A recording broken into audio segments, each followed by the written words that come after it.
தேடலை குறைத்துக்கொள், நிம்மதியாக இருப்பாய். எதிர்பார்ப்பை தொலைத்துவிடு, சந்தோஷமாக இருப்பாய். அதிக பேசுவதை நிறுத்திக்கொள், நீ தேடப்படுவாய். வெற்றி உன்னை நிச்சயமாக வந்து தேடும். ஒரு நாள் உன் வாழ்வில் வெற்றி மட்டுமே இருக்கும். ஜெய் சாயிராம், ஜெய் ஜெய் சாயிராம். நம்ம சாய் அன்பர்கள் எல்லாரும் எப்படி இருக்கீங்க? எல்லாரும் நல்லா இருப்போம். ஓம் சாயிராம். மகிழ்ச்சியோடு, மனமகிழ்ச்சியோடு இதை முழுவதுமாக கேள். உன்னுடைய கண்ணீர் கதை நிச்சயமாக மாற்றப்பட்டு உன் வாழ்வில் நீ காப்பாற்றப்படுவாய். சர்வ நிச்சயமாக உன் வாழ்வு பெருமையடையும். நீ என்னை தஞ்சமடைந்து விட்டாயல்லவா? இனி எப்பொழுதுமே உன் பாதை வெற்றியை நோக்கியே செல்லும். உன் பாதையில் தடை வந்தாலும் சரி, தடங்கல்கள் வந்தாலும் சரி, அதை அனைத்தையும் எதிர்க்கும் ஒரு மிகப்பெரிய தடைக்கல்லாக நீ இருந்து பார். அப்பொழுது உன் வாழ்வில் நீ வியக்கத்தகு மாற்றங்களை நிச்சயமாக காண்பாய். அதை விடுத்துவிட்டு என் வழியில் தடை வந்துவிட்டதே என்று அப்படியே சரிந்து உட்கார்ந்து விட்டால் உன் வாழ்க்கையில் நீ அடுத்த அடியை கூட எடுத்து வைக்க முடியாது. வீணாக உன் கண்ணீரை வீணாக்காதே. தேவையில்லாத விஷயத்துக்கு மனதை போட்டு குழப்பிக்கொள்வதும் தேவையில்லாமல் கண்ணீரை வீணாக்குவதும் தான் உன்னுடைய பழக்கமாக இருக்கிறது. அதை முதலில் மாற்றிக்கொள். கண்ணீரை தேவையில்லாமல் வீணடிக்காதே. காரணம் இருந்தாலும் கவலைப்படாதே. காரணமே இல்லாமல் இருந்தாலும் கவலைப்படுவதை முதலில் நிறுத்திவிடு. ஏனென்றால் கவலைப்படுவதாலோ, கண்ணீர் சிந்துவதாலோ, வேதனைப்படுவதாலோ வாழ்க்கையில் எதுவுமே மாறப்போவதல்ல, மாற்றப்போவதும் அல்ல. எதையும் உன்னால் மாற்றவும் முடியாது. ஏனென்றால் அனைத்துமே ஏற்கனவே முடிவு செய்யப்பட்டதுதான். முடிவு செய்யப்பட்டதுதான் எல்லாம் உன் வாழ்வில் இது நாள் வரை நடந்தது. இனியும் அப்படித்தான் நடக்கும். நீ வருத்தப்படுவதாலோ, வேதனைப்படுவதாலோ எதுவுமே சாத்தியமே அல்ல. உன் கையில் எதுவுமே இல்லை. உள்ளே இருந்து உனக்குள்ளேயே இருந்து கொண்டு நான் உன்னை இயக்கிக் கொண்டுதான் இருக்கிறேன். உன் மனதில் மிகப்பெரிய அச்சாணியாக நம்பிக்கை என்னும் பொருளை உன் மனதில் பதிய வைத்துக்கொள். உன் மீது நம்பிக்கை வை. உன் வாழ்வின் மீது முழு நம்பிக்கை வை. என்னால் முடியும். வெற்றி அடைவதற்காகவே நான் பிறந்திருக்கிறேன். அந்த வெற்றியை நிச்சயமாக அடைந்தே தீருவேன் என்ற நம்பிக்கையை உன் மனதில் வளர வைத்துக்கொடு. உனக்கு துணையாக நான் இருக்கும் பொழுது தேவையில்லாத அவநம்பிக்கை உன் மனதில் எழவே வேண்டாம். முழுவதுமாக என் மீது நம்பிக்கை வை. என் மீது நீ வைக்கும் நம்பிக்கை சர்வ நிச்சயமாக உன் வாழ்வில் மிக பிரகாசமான எதிர்காலத்தை அமைத்து கொடுக்கும். உன் மனதிற்கும் சரி, உன்னை சுற்றி இருப்பவர்களுக்கும் சரி, உன் வாழ்க்கைக்கும் சரி, நிம்மதியாகவும் தர்மமாகவும் வாழ்ந்து வா. உன்னை சேர்க்க வேண்டிய இடத்தில், சேர்க்க வேண்டிய தருணத்தில் உன் வாழ்வில் என்னென்ன செய்ய வேண்டுமோ அத்தனையும் நான் உனக்கு சாதகமாக அனைத்தையும் செய்து முடிப்பேன். இது உன் சாயப்பா உனக்காகவே செய்து கொடுக்கும் சத்திய பிரமாணம்தான். என்னுடைய நாமத்தை எப்பொழுதும் சொல்லிக்கொண்டே இரு. என்னை முழுவதுமாக நம்பிக்கொண்டு உன் மனதால் சாயி சாயி என்று சொல்லிக்கொண்டே உன் வேலையை செய்து கொண்டே இரு. உன் கர்மாவை குறைக்கும் வேலைகள் அத்தனையும் நான் பார்த்து கொள்கிறேன். உன் கர்மாவை நீ கழித்துதான் ஆக வேண்டும்.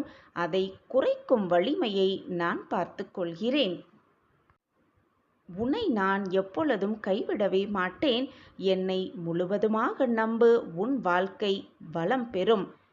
கோடீஸ்வர ராஜயோகத்தை பெற்று மிக சந்தோஷமாகவே வாழும் நேரம் உன்னை நெருங்கி இருக்கிறது. உன் கண்ணீர் கதையெல்லாம் மாறப்போகிறது. நீ கேட்டதெல்லாம் உனக்கு கிடைக்கப் போகிறது. இதுவரை கண்ணீரோடும் தவிப்போடும் வேதனையோடும் கஷ்டத்தோடும் போராட்டத்தோடும் கழிந்த உன் நாட்கள் இனி சந்தோஷமாகவே கழியப் போகிறது. நம் வாழ்க்கை இவ்வளவு ஆனந்தமடைகிறதே என்று நீயே ஆச்சரியத்தோடு உன் வாழ்வை பார்க்கத்தான் போகிறாய். இது உன் வாழ்வில் நடக்கத்தான் போகிறது. உன்னை நன்றாக புரிந்து கொள். தேவைகளையும் எதிர்பார்ப்புகளையும் எவ்வளவுக்கு எவ்வளவு குறைத்துக் கொள்கிறாயோ அவ்வளவுக்கு அவ்வளவு மன நிம்மதியும் அமைதியும் உனக்கு கிடைக்கும். மனம் அமைதியாக இருந்து விட்டாலே வாழ்வில் நீ வெற்றியடைவதற்கான அத்தனை முயற்சிகளையும் நீ எடுத்துக்கொள்ளலாம். வாழ்க்கையில் நீ சம்பாதிக்க வேண்டிய மிகப்பெரிய விஷயம் என்னவென்று தெரியுமா? பொறுமையை சம்பாதித்துக்கொள். பொறுமையாக இருந்து பார். வாழ்க்கையில் நீ நினைப்பதற்கு மேலாகவே அனைத்தையும் சாதிக்கலாம். பொறுமையாக இருந்து அந்த பொறுமைக்கு கிடைக்கும் பரிசு மிக பொக்கிஷமான பரிசாகத்தான் இருக்கும். அந்த பொக்கிஷம் நான் கண்டெடுத்த பொக்கிஷம். நீ உனக்கு பொக்கிஷத்தை அள்ளிக் கொடுக்க நான் தயாராகவே இருக்கிறேன். அதற்கான வேலைகளை தான் செய்து கொண்டிருக்கிறேன். வருத்தத்தை ஒரு சிலரே புரிந்து கொள்கிறார்கள். சிலர் கதை கேட்கவே விரும்பிக் கொண்டிருக்கிறார்கள்.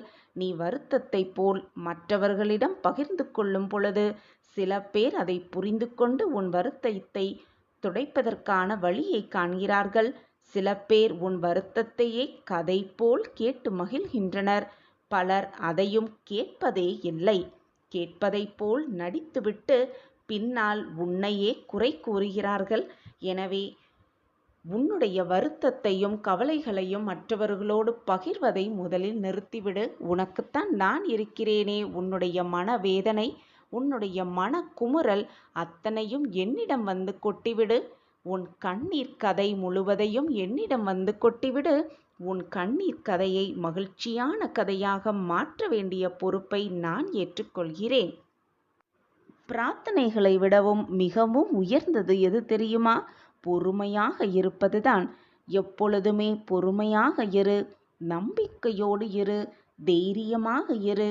பக்தியோடு இரு. நீ நினைப்பதற்கு மேலாக உன் வாழ்க்கையில் சாதித்து காட்டலாம், மிக பிரம்மாண்டமாக. வானமென்றால் 1000 நட்சத்திரங்கள் வரும். வாழ்க்கையென்றால் 1000 துன்பங்கள் வரத்தான் செய்யும். போராட்டங்கள் வரவே செய்யும். கஷ்டங்கள் வந்துதான் தீரும். அதுதான் வாழ்க்கை. சூரியன் வந்தால் நட்சத்திரங்கள் மறைவது போல தன்னம்பிக்கை உன் மனதில் இருந்தாலே போதும். துன்பங்கள், கஷ்டங்கள், போராட்டங்கள் அனைத்தும் மறந்தே போய்விடும். மறுத்தே உன்னை விட்டு ஓடிவிடும். நம்பிக்கையோடு இரு. கஷ்டங்கள் நம்மை விட்டு விலகும் என்ற தன்னம்பிக்கையை உன் மனதில் வளர்த்துக்கொள். தேவையில்லாத விஷயத்தை மனதில் போட்டு குழப்பிக்கொண்டே இருக்காதே. உன்னை புரிந்து கொள்ளாத எதுவுமே உன்னிடம் நிலைப்பதே இல்லை. அது மட்டுமல்லாமல் உன்னை புரிந்து கொண்ட எதுவும் உன்னை விட்டு விலகுவதும் இல்லை. உன்னை நான் முழுவதுமாக புரிந்து கொண்டுள்ளேன். நான் யார் உன்னை விட்டு விலகினாலும் உன்னை விட்டு நான் எப்பொழுதும் விலகவே மாட்டேன். உன்னை விலகி போகும்படி நான் அறிவுறுத்தவும் மாட்டேன். சாயப்பா இருக்க உனக்கு ஏன் மனக்கவலை?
நன்றாக வாழ்ந்தவர்கள் கெட்டுப்போனால் அவர்கள் உறவுகள் கூட அவர்களை மதிப்பதே இல்லை. நாம் உதிக்கும் வார்த்தைகளில், நாம் கூறும் சொற்களில் ஒருவர் நிம்மதியடைந்தால், ஆறுதல் அடைந்தால், அது கூட ஒரு தர்மம்தான். அந்த தர்மத்தை முடிந்த அளவு செய்து கொண்டே இரு மற்றவர்களிடம். அவ்வளவுதான், முடிந்துவிட்டது வாழ்க்கை என்று நீ நினைத்த உன் வாழ்க்கையை நான் தொடங்கி வைப்பேன். தைரியமாக இரு. கன நொடி போதும், கண்ணமைக்கும் நேரம் போதும், அனைத்தையும் மாற்றி காட்டும் வல்லமை என்னிடம் உள்ளது. நீ கஷ்டம் என்று கூறும்போது, மனவேதனை என்று உரைக்கும் போது உன்னை தேடி வருகிறது பார் ஒரு உதவி. அதை வைத்து உன் வாழ்க்கையை மகிழ்ச்சியாக மாற்றிக்கொள். மீதி இருக்கும் மகிழ்ச்சியை நான் உன்னை தேடி வரவழைக்கிறேன். அதுவரை கிடைத்திருக்கும் இந்த மகிழ்ச்சியை, கிடைத்திருக்கும் இந்த நிம்மதியை வைத்து சந்தோஷமாக வாழ பழகிக்கொள். உனக்காக உன் சாயப்பா நான் இருக்கும் பொழுது நிரந்தரமில்லாத மற்றவர்களின் அன்பிற்காக ஏன் வருந்தி தவிக்கிறாய், அழுகிறாய்? நீ அழுதது எல்லாமே போதும். உன் மனதில் நான் அமர்ந்திருக்கும் போது உனக்கென்ன கவலை இனி? வாழ்க்கையே எப்பொழுதும் போராட்டமாக இருக்கிறதே என்று கவலைப்படாதே. விரைவில் உன்னுடைய இந்த நிலைமை மாறும். நான் மாற்றி காட்டுகிறேன். என் மீது நம்பிக்கை வை. விரைவில் எல்லாமே சரியாகிவிடும். நான் சரி செய்து காட்டுகிறேன். என்னுடைய எண்ணம் எப்பொழுதும் உன் மீதுதான் இருக்கிறது. என்னை மீறி எதுவும் உனக்கு நடக்காது. நீ நினைப்பதை விட பல மடங்கு மாற்றங்களை நான் உன் வாழ்க்கையில் செய்து காட்டுகிறேன். உனது விருப்பம் எல்லாமே நியாயமானதுதான் என்று நினைக்கும் நீ, அந்த விருப்பத்திற்கு ஈடாக ஏதாவது தடையாக வந்தால் என்ன செய்வது, ஏது செய்வது என்று தெரியாமல் புலம்புகிறாய், குழம்புகிறாய். உன்னுடைய கவலைகளையெல்லாம் தூரமாக வைத்துவிட்டு சலனமற்ற நல்ல சிந்தனையோடு இரு. என்னுடைய பாதத்தில் சரணடைந்து விடு. உன்னுடைய தடைகள் அனைத்தையும் நான் விலக்கி காட்டுகிறேன். எதற்குமே கவலை கொள்ளாதே. உன் வாழ்வில் வசந்தம் உண்டாகும் காலமிது. அடங்கி போவது அன்பிற்குத்தானே தவிர ஆணவத்திற்கு எப்பொழுதும் அடங்கி போகவே கூடாது. இந்த வாழ்க்கை நேசிப்பதற்கு கற்றுத்தருகிறது.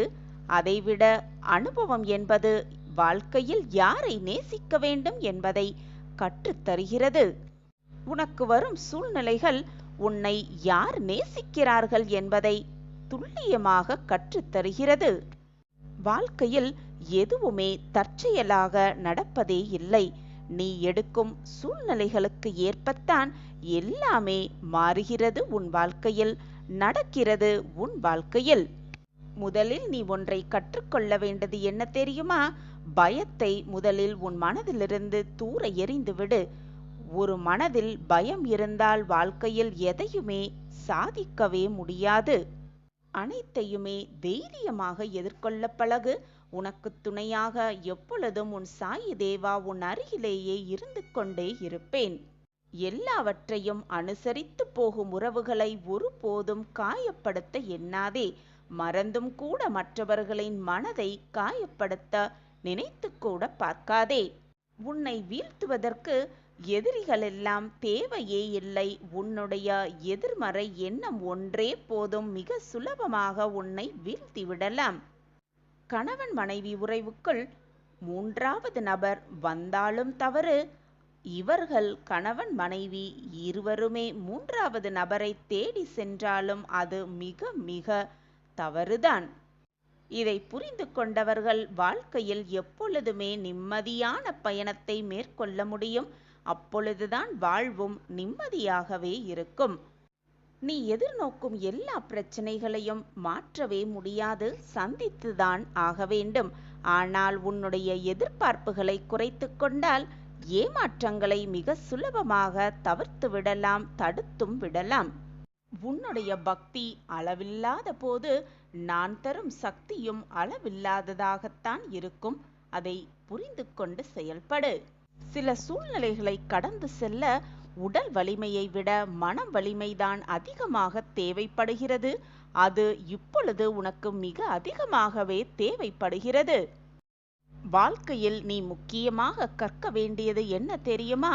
உனக்கான நேரம் வரும் வரை பொறுமையாக காத்திருப்பதுதான். அலட்சியமாக இருப்பது எவ்வளவு பெரிய தவறு என்று இழப்பு ஏற்படும் வரை யாருக்கும் புரிவதே இல்லை. இழப்பு ஏற்பட்டவுடன் தான் புரிகிறது ஏன் நாம் அலட்சியமாக இருந்தோம் என்று. நம்பிக்கையை விட நல்ல நண்பன் இல்லை, சிந்தனையை விட சிறந்த ஆசிரியரும் இல்லவே இல்லை. உன் வேண்டுதல்கள் எல்லாமே கேட்கப்பட்டு விட்டது. அதை நான் நிறைவேற்றப் போகிறேன். இதுவரை நீ சிந்திய கண்ணீர் எல்லாம் போதும். உனக்காக மிகப்பெரிய ஆச்சரியம் காத்து கொண்டிருக்கிறது. எந்த ஒரு செயலையும் ஆர்வம் குறையாமல் நம்பிக்கையுடன் ஆரம்பித்தாலே வெற்றி உன்னை தேடி வரும். எந்த ஒரு செயலை செய்வதற்கு முன்பாகவே சிந்தனையோடு இது நடக்குமா நடக்காதா, இதில் வெற்றி கிடைக்குமா கிடைக்காதா, நம்மால் இதை செய்ய முடியுமா முடியாதா என்று நம்பிக்கையில்லாமல் ஆரம்பித்தால் அது நிச்சயமாக தோல்வியில்தான் முடியும். இதுதான் வாழ்க்கையின் ரகசியமும் கூட. வெற்றிக்கும் தோல்விக்கும் சிறு வித்தியாசம்தான் இருக்கிறது. கடமையை செய்தால் வெற்றி, கடமைக்கு செய்தால் எதையுமே கடமைக்கு செய்தால் அதுதான் தோல்வி. எப்பொழுதுமே செய்ய முடியும் என்று நம்பு. ஒன்றை செய்ய முடியும் என்று நீ முழுமையாக நம்பும்போது உன் மனம் அதை அப்படியே நிறைவேற்றும். அதற்கான வழிகளையும் கண்டறியும் உன் மனம். ஒரு காரியத்தில் நீ வைக்கும் நம்பிக்கை அந்த காரியத்தை முடிக்கும் வழியையும் காட்டுகிறது. இதுதான் வெற்றிக்கான ரகசியம். அரிய செயல்கள் அனைத்தும் விடாமுயற்சியாலேயே அடையப்பெறுகிறன, அடைய பெற்றிருக்கின்றன என்பதை தீர்க்கமாக நம்பு. வெறும் வலிமையால் மட்டுமல்ல, அனைத்துமே நம்பிக்கையால் தான், விடாமுயற்சியால் தான் நிறைவேற்றப்பட்டிருக்கிறது என்பதை தீர்க்கமாக நம்பு. அதேபோல் நீயும் நம்பிக்கையோடு இரு, தன்னம்பிக்கையோடு இரு, விடாமுயற்சியோடு இரு. நீ எடுத்து வைக்கும் ஒவ்வொரு காரியமும் உனக்கு வெற்றியமையாகவே இருக்கும். நான் உன்னோடு இருக்கிறேன். உன் வாழ்க்கையை அனைத்தும் வெற்றியடைய செய்வேன். உன் சாயி தேவா. உன்னுடைய மனது, உடம்பு, புத்தி இவை மூன்றையும் முதலில் கோயிலாக வைத்துக்கொள். இந்த மூன்றையும் சரிசமமாக ஒரே நிலையோடு பராமரித்து வைத்துக்கொள். அப்படியிருந்தால் உன் வாழ்க்கை மிக சரியான பாதையில் பயணிக்கும். உன் வாழ்க்கையை நீ மிக சுலபமாக வெற்றி என்னும் கனியை எட்டி பிடித்து விடலாம். இந்த மூன்றையும் பராமரிக்காமல் அப்படியே விட்டுவிட்டால் வாழ்க்கையே வீணாகிவிடும். அதேபோல் அதை அதிகமாக பராமரித்து வைத்தாலும் மாயை என்ற உலகத்தில் சிக்கி என்ன பண்ணுவது ஏது பண்ணுவது என்று தெரியாமல் குழம்பி போய்விடுவாய். எனவே என் குழந்தையே, உன்னுடைய மனசு, உடம்பு, புத்தி இவை மூன்றையும் சரிநிலைமையாக சராசரியாக பராமரிக்க வைத்துக்கொள். உன் வாழ்க்கை எப்பொழுதும் வெற்றியை நோக்கியே செல்லும். என் அன்பு குழந்தையே, இந்த பதிவை முழுமையாக கேட்டுக்கொண்டிருக்கிறாயானால் மிகப்பெரிய ஒரு மங்கள செய்தி உன்னை தேடி வரும் நேரம் இது. ஆனந்த கண்ணீரோடு நீ எனக்கு நன்றி சொல்ல போகும் நேரமும் இதுவேதான். தயாராக இரு, ஆயத்தமாக இரு. நல்ல செய்தியை பெற்றுக்கொள்ளவும் எனக்கு கண்ணீரோடு நன்றி சொல்லவும். எப்பொழுது எது தேவையோ அதை திறம்பட செய்து கொண்டே இருக்க வேண்டும். மனதை எப்பொழுதும் நல்ல எண்ணங்கள் நிறைந்ததாக வைத்துக்கொள்ள வேண்டும். புத்தியையும் எப்பொழுதும் நல்ல விஷயங்கள் பார்ப்பதையும் நல்ல எண்ணங்களை வளர்த்து கொள்வதையுமே வைத்துக்கொண்டால் உன் மனதும் புத்தியும் ஒரே நேர்கோட்டில் இருந்தாலே உன்னுடைய உடம்பு தானாகவே நல்ல எண்ணங்களில் பழகிவிடும். நல்ல சொற்களை மட்டுமே உன் வாழ்க்கையில் நீ பேசுவாய். எப்பொழுதும் உன் வாழ்க்கை போல், உன் எண்ணம் போல், உன் சொற்கள் போல் உன் வாழ்க்கையும் நல்ல நல்ல நிகழ்வுகளை மட்டுமே கொண்டிருக்கும்.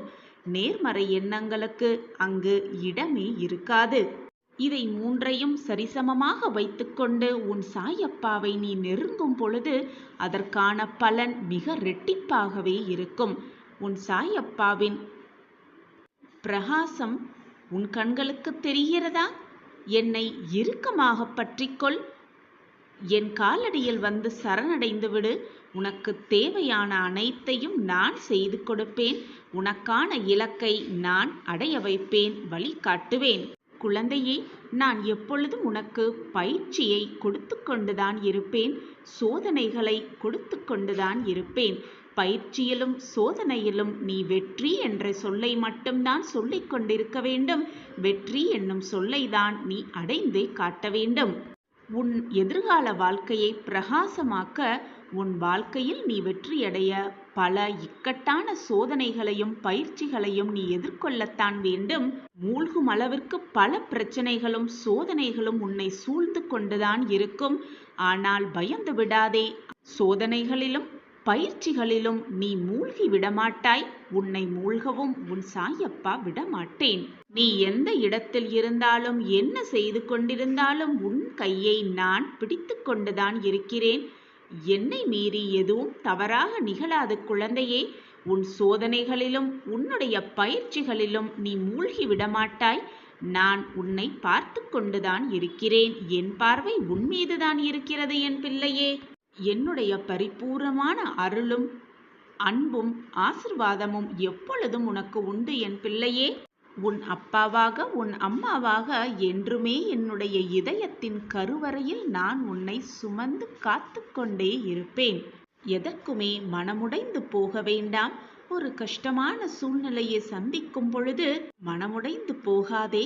பொறுமையோடு என்ன நடக்கிறது என்பதை கவனித்து கொண்டே இரு. ஏனென்றால் என்னுடைய குழந்தைகளை எப்படியாவது ஏதாவது ஒரு ரூபத்தில் வந்து காப்பாற்றுவது உன் சாயிநாதரின் பொறுப்பு. வாழ்க்கையில் எல்லாருக்குமே எல்லா விஷயத்திலும் தடைகள், தடங்கல்கள், நிர்பந்தம், நெருக்கடியான சூழ்நிலை என்று ஏதாவது ஒன்று வரத்தான் செய்யும். அதுதான் வாழ்க்கையும் கூட. அதை எப்படி நீ தாண்டி எதிர்கொண்டு மேலோங்கி வருகிறாய் என்பதில்தான் உன் மன தைரியம் அடங்கி இருக்கிறது. உன் மனதிற்கு பிடித்தவர்களை, மிகவும் பிடித்தவர்களை பார்க்காமலும் பேசாமலும் இருந்து விடலாம். ஆனால் அவர்களை பற்றிய நினைப்பு இல்லாமல் ஒரு பொழுதும் இருக்கவே முடியாது. உனக்கு எப்பொழுது சிக்கல் வந்தாலும் யார் என்ன சொல்கிறார்கள், உன்னை சுற்றி இருப்பவர்கள் என்ன நினைப்பார்கள் என்று சிந்திப்பதை விட, யோசிப்பதை விட, உன் மனத்திற்கு முதலில் எது சரி என்று படுகிறதோ, உன் மனம் என்ன சொல்கிறதோ அதன்படி நீ நடந்து கொண்டாலே வாழ்க்கையில் நிம்மதி இருக்கும். அந்த பிரச்சனையில் மிக சுலபமாக சாதித்து விடலாம், வெளியே வந்து விடலாம் அந்த இக்கட்டான சூழ்நிலையில் இருந்து. ஏனென்றால் உன்னுடைய மனம் எப்பொழுதுமே உண்மையை பற்றி மட்டுமே யோசிக்கும். உன்னை பற்றி மிக அதிகமாகவே யோசிக்கும். நினைப்பது நடப்பதில்லை, நடப்பது நமக்கு பிடிக்கவில்லை, நம் மனதிற்கும் ஒப்பவில்லை. ஆனாலும் நாம் வாழ்ந்து கொண்டுதான் இருக்கிறோம். வாழத்தான் வேண்டும். நமக்கு கிடைத்திருக்கும் இந்த வாழ்க்கையில் நம் வாழ்க்கையை நாம் வாழ்ந்துதான் ஆக வேண்டும். நமக்காக நம் வாழ்க்கையை வேறு எவராலும் வாழவும் முடியாது. கஷ்டங்களும் சோகங்களும் துக்கங்களும் அதிகமாக இருக்கும் இடத்தில் இறைவனின் கருணை பார்வையும் மிக அதிகமாகவே இருக்கும் என்பதை புரிந்து கொள் என் கண்மணியே. உனக்கு கஷ்டம் வந்துவிட்டால் அப்படியே சோர்ந்து உட்கார்ந்து விடாதே. அப்பொழுது உனக்கு அருகே, மிக அருகே உன் சாயப்பா வந்து கொண்டிருக்கிறேன் என்பதை புரிந்து கொள். உன் வேதனையை தீர்க்க, உன் மன வலிமையை அதிகரிக்க, உன் மன வலியை குறைக்க, உன் வேதனைக்கு மருந்தாக, இப்படி அனைத்திற்குமாக உன்னை காப்பாற்ற உன் சாயப்பா அருகில், மிக அருகில் வந்து கொண்டிருக்கிறேன் என்பதை புரிந்து நடந்து கொள். மிகப்பெரிய ஒரு மங்கள நிகழ்வு நிகழவிருக்கிறது. மிகப்பெரிய ஒரு மங்கள செய்தி உன் காதுகளுக்கு எட்டவிருக்கிறது. வாய்ப்பு ஒரு முறைதான். அந்த வாய்ப்பை மிக சரியாக பயன்படுத்திக்கொள். எனக்கு ஆனந்த கண்ணீரோடு நன்றி சொல்ல தயாராக இரு. உனக்கு சந்தோஷ செய்தியையும் சந்தோஷ நிகழ்வுகளையும் நிகழ்த்தவே உன் சாயப்பா தயாராகிவிட்டேன். அதற்காக ஆயத்தமாகியும் விட்டேன். இதோ உன் இல்லம் தேடி வந்து கொண்டே இருக்கிறேன் என் கண்மணியே. என்னை முழு மனதோடு முழு நம்பிக்கையோடு என் கரங்களை பற்றிவிட்டாயல்லவா? இனி உனக்கு நல்லது நடக்காமல் வேறு யாருக்கு நடக்கும்? நான் வேறு யாருக்கு நடத்தி வைப்பேன்?